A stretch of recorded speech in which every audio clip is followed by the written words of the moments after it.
Bueno, estamos acá para poder continuar con lo que tiene que ver con el trabajo sobre la grupalidad y sobre el liderazgo en particular.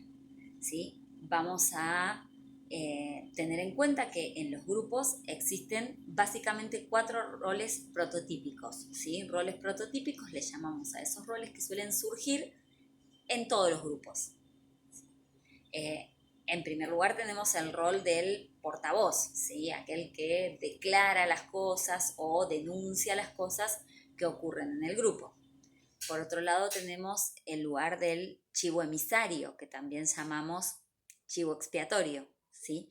Que es el que carga con las características negativas del grupo. Cuando el grupo no tiene un conflicto por fuera de la grupalidad, suele ocurrir que se depositan un montón de aspectos negativos en determinado miembro del grupo, que pasa a ser el chivo expiatorio o chivo emisario, ¿sí? Entonces todas las cosas malas que pasan porque eh, es la culpa de este, ¿sí? En realidad no es que sea su culpa o su responsabilidad puntualmente, sino que el grupo tiende a cargar, como todas las características negativas, y a depositar todos los miedos y las fantasías negativas en ese miembro del grupo en particular, ¿sí? Después tenemos también al líder, ¿sí? Que habíamos visto en la clase anterior, las 4 estructuras de liderazgo, ¿sí? El liderazgo autocrático, el liderazgo paternalista, el liderazgo permisivo y el liderazgo participativo. La característica de personalidad de ese líder es lo que va a definir, por supuesto, su estructura de liderazgo. Por otro lado, además del rol del portavoz, del rol del chivo emisario y del rol del líder, tenemos el rol del saboteador, ¿sí? Que es aquella persona que de alguna manera siempre logra que no se lleven a cabo los objetivos grupales, ¿sí? Que de alguna manera sabotea, boicotea eh, el ejercicio del grupo, ¿sí? O la tarea que el grupo tiene que llevar a cabo. Esos son los 4 roles prototípicos. Ahora lo que nos vamos a dedicar es a ver qué pasa específicamente en la estructura de liderazgo participativo, que es como la que dejamos un poco inconclusa la clase pasada. Ahora nos vamos a dedicar específicamente a eso. Bueno, acá sí tenemos la estructura de liderazgo participativo, ¿sí? Recuerden que habíamos dicho en la clase pasada que en el liderazgo participativo no había un líder fijo, sino que el líder se iba movilizando de acuerdo a la tarea. ¿Qué es lo más importante en el grupo participativo? La tarea, ¿sí? Que es lo que tenemos que hacer, el objetivo que nosotros tenemos que cumplir. Eso se transforma en lo más importante para el grupo. Entonces el grupo deja de lado un montón de cuestiones individuales, un montón de cuestiones de personalidad de cada uno de sus miembros y fundamentalmente de personalidad del líder, como pasa mucho en los otros liderazgos, para poder llevar a cabo la tarea que tiene que llevar a cabo, ¿sí? Tenemos 2 momentos muy particulares en el liderazgo de estructura participativa, ¿sí? El momento de la tarea específicamente y el momento de la pretarea, ¿sí? Cuando ustedes se juntan a hacer un trabajo en grupo, ¿enseguida se ponen a trabajar? Por lo general no. Por lo general van llegando los distintos miembros del grupo, siempre hay alguno que llega bastante tarde, ahora vamos a ver de qué rol se trata. Lo interesante de esta clase es que puedan ir pensando, mientras yo les voy contando cuáles son los roles que aparecen, que ustedes puedan ir pensando, bueno, cuáles son los compañeros que cumplen determinados roles. Siempre tengamos en cuenta que cuantos menos seamos en el grupo, más roles va a tener que cumplir cada uno, ¿sí? Entonces teníamos un momento de tarea y un momento de pretarea. Ese momento de pretarea es como una especie de previa, ¿sí? Donde la gente se junta, conversa, se cuenta cosas que hizo, ¿sí? Ahora en la grupalidad virtual pasa lo mismo o pasan esas cuestiones de, de chats confusionales, porque uno está contestando a otra pregunta que vino antes y entonces cuando uno lee la cadena de mensajes no entiende nada. Bueno, porque por ahí se está contestando a otra cosa que el amigo preguntó hace rato. Bien, esto mismo pasa en la presencialidad, ¿sí? Entonces nos juntamos, tomamos unos mates, jugamos un rato a la Play. Bueno, lo de los mates no lo vamos a poder hacer más por bastante tiempo, pero hasta que no tengamos vacuna. Pero sí pasaba esta cuestión, ¿sí? Preparamos las facturas, ¿sí? Toda esta preparación que tiene que ver con algo que no es la tarea específica. En algún momento hay alguien en ese grupo que dice, che, vamos a empezar. Miren que yo me tengo que ir a tal hora, ¿por qué no arrancamos? Ese tiene un rol importantísimo que es el rol de iniciador contribuyente, ¿sí? Es el que arranca la tarea. Tal vez sea lo único que hace, ¿eh? Guarda con eso. Que haya sido el iniciador de la tarea no significa que después va a trabajar un montón.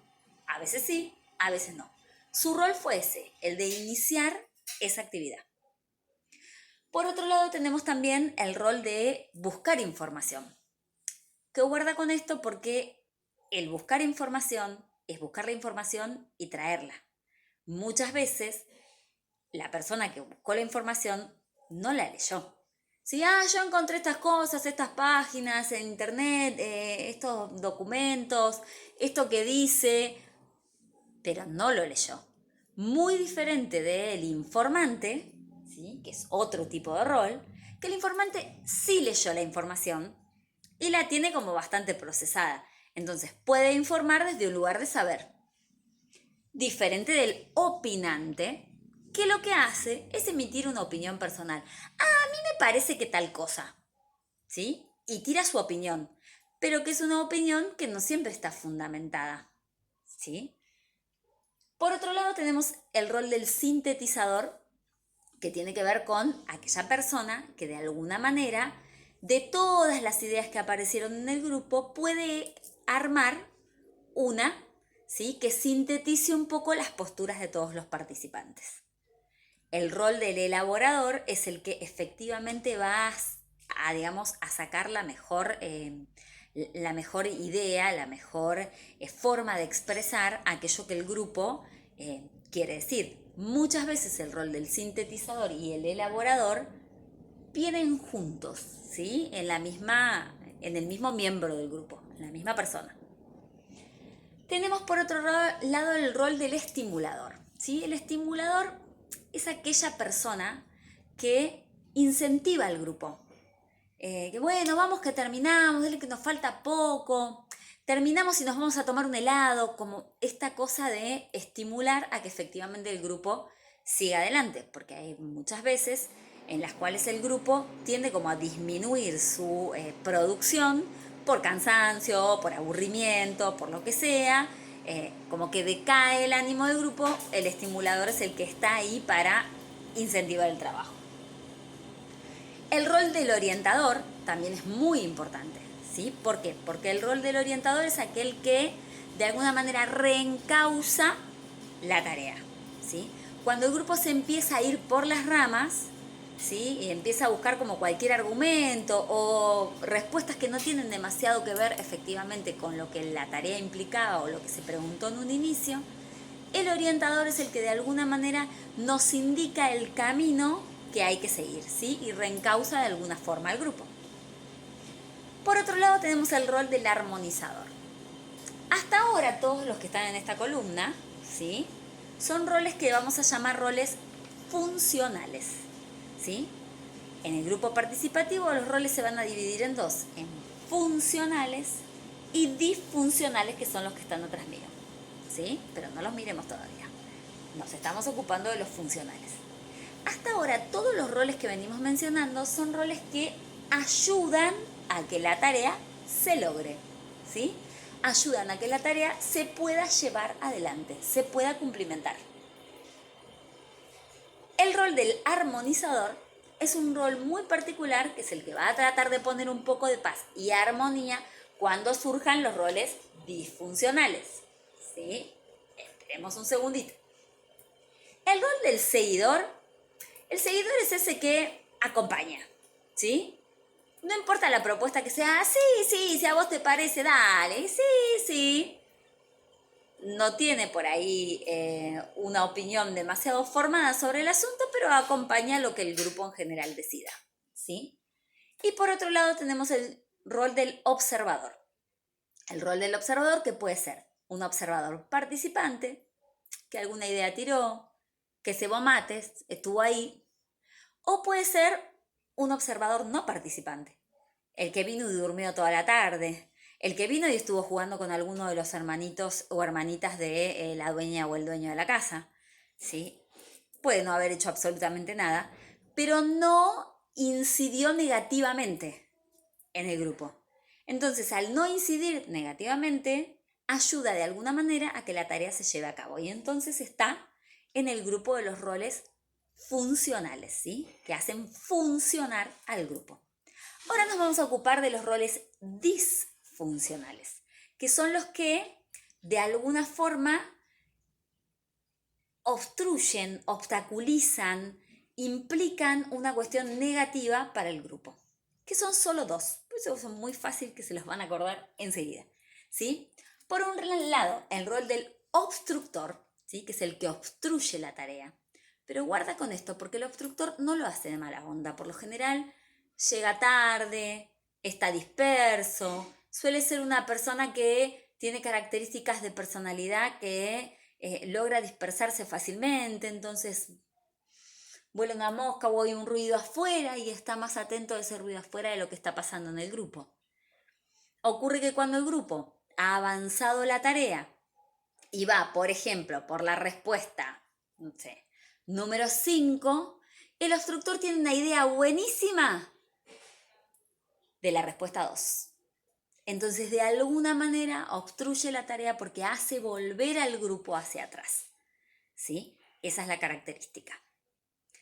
¿Qué ocurre con el otro rol disfuncional? Que es el rol del agresor. Acá sí vamos a tener una dificultad importante que tiene que ver con esto, que el agresor de alguna manera agrede verbal, físicamente a los demás miembros del grupo.